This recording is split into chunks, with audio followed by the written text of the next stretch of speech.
नमस्कार दोस्तों, हम आपका स्वागत करते हैं आपके अपने चैनल पर, जहां हम वैदिक ज्योतिष और लाल किताब के गूढ़ रहस्यों को सरल भाषा में समझेंगे।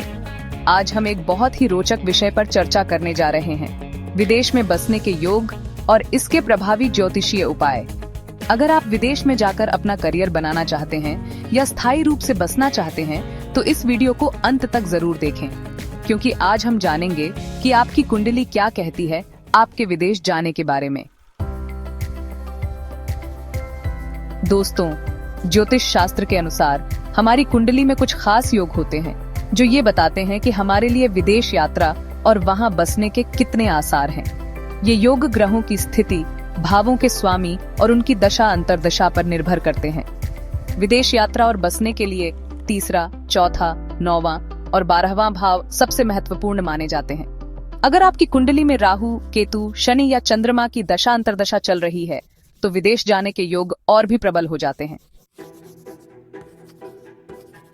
दोस्तों, अब हम बात करते हैं आपके लग्न और तीसरे भाव के बारे में।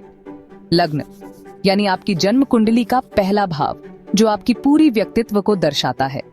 वहीं तीसरा भाव छोटी यात्राओं, साहस, पराक्रम और संचार का भाव माना जाता है।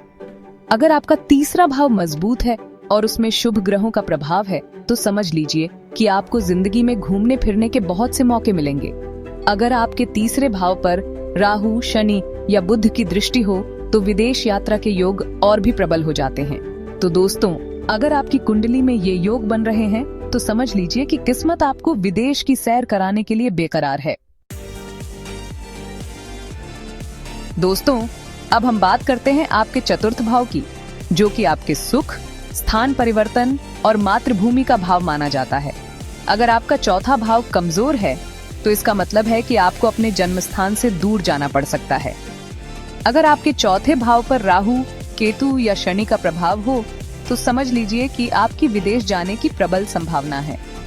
लेकिन दोस्तों, अगर आपका चौथा भाव मजबूत है और 12वां भाव भी साथ दे रहा है, तो आप विदेश में जाकर भी अपने जन्म स्थान से जुड़े रहेंगे और वहां से आपको लाभ भी मिलेगा। दोस्तों, अब बात करते हैं नवम भाव की, जिसे किस्मत और भाग्य का भाव माना जाता है। नवम भाव हमें ये बताता है कि हमारी जिंदगी में कितना भाग्योदय होगा और हमें अपने कर्मों का कितना फल मिलेगा। अगर आपका नवम भाव मजबूत है और उसमें शुभ ग्रहों का प्रभाव है, तो समझ लीजिए कि आपकी किस्मत आपका साथ देगी और आपको विदेश जाने के मौके मिलेंगे।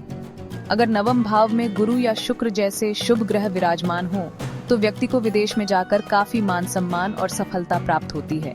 तो दोस्तों, अगर आपकी कुंडली में नवम भाव मजबूत है, तो समझ लीजिए कि आपकी किस्मत आपको विदेश ले जाने के लिए तैयार है। दोस्तों, अब हम बात करते हैं दशम भाव की, जो कि हमारे कर्म, कारोबार और पेशे का भाव माना जाता है। दशम भाव हमें ये बताता है कि हम अपने जीवन में क्या काम करेंगे, हमें कितनी सफलता मिलेगी और हम समाज में कैसा मुकाम हासिल करेंगे।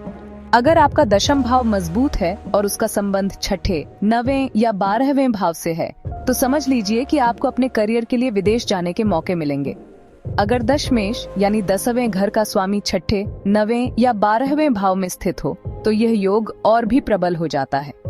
तो दोस्तों, अगर आप अपने करियर को लेकर उच्च आकांक्षाएं रखते हैं और विदेश में जाकर अपनी किस्मत आजमाना चाहते हैं, तो अपनी कुंडली में दशम भाव पर गौर जरूर करें। दोस्तों, अब हम बात करते हैं 12वें भाव की, जिसे कि विदेश, अलगाव और मोक्ष का भाव माना जाता है। 12वां भाव हमें ये बताता है कि हम अपने जीवन में कितना त्याग करेंगे, हमें कितनी आध्यात्मिक प्रगति मिलेगी और हमें कैसी मुक्ति प्राप्त होगी। अगर आपका 12वां भाव मजबूत है और उसका संबंध चौथे, 9वें या 10वें भाव से है, तो समझ लीजिए कि आपको अपने जीवन में विदेश जाने और वहां स्थायी रूप से बसने के मौके मिलेंगे। अगर 12वें भाव का स्वामी मजबूत हो और उस पर राहु, बुध या शनि का प्रभाव हो, तो यह योग और भी प्रबल हो जाता है। तो दोस्तों, अगर आप विदेश में जाकर अपना नया जीवन शुरू करना चाहते हैं और वहां की संस्कृति में रच बस जाना चाहते हैं, तो अपनी कुंडली में 12वें भाव पर गौर जरूर करें। दोस्तों, अब हम बात करते हैं 2 छाया ग्रहों राहु और केतु की, जिनका प्रभाव हमारे जीवन में काफी गहरा होता है। राहु को तो विदेशी तत्वों, अचानक होने वाली घटनाओं और मायावी चीजों का कारक माना जाता है। अगर आपकी कुंडली में राहु का संबंध तीसरे, 9वें या 12वें भाव से है तो समझ लीजिए कि आपको अपने जीवन में विदेश यात्रा करने के कई मौके मिलेंगे। वहीं केतु को मोक्ष, अलगाव और आध्यात्मिकता का कारक माना जाता है। अगर आपकी कुंडली में केतु का संबंध चौथे या 12वें भाव से है तो समझ लीजिए कि आपको अपने जीवन में किसी कारणवश विदेश जाना पड़ सकता है।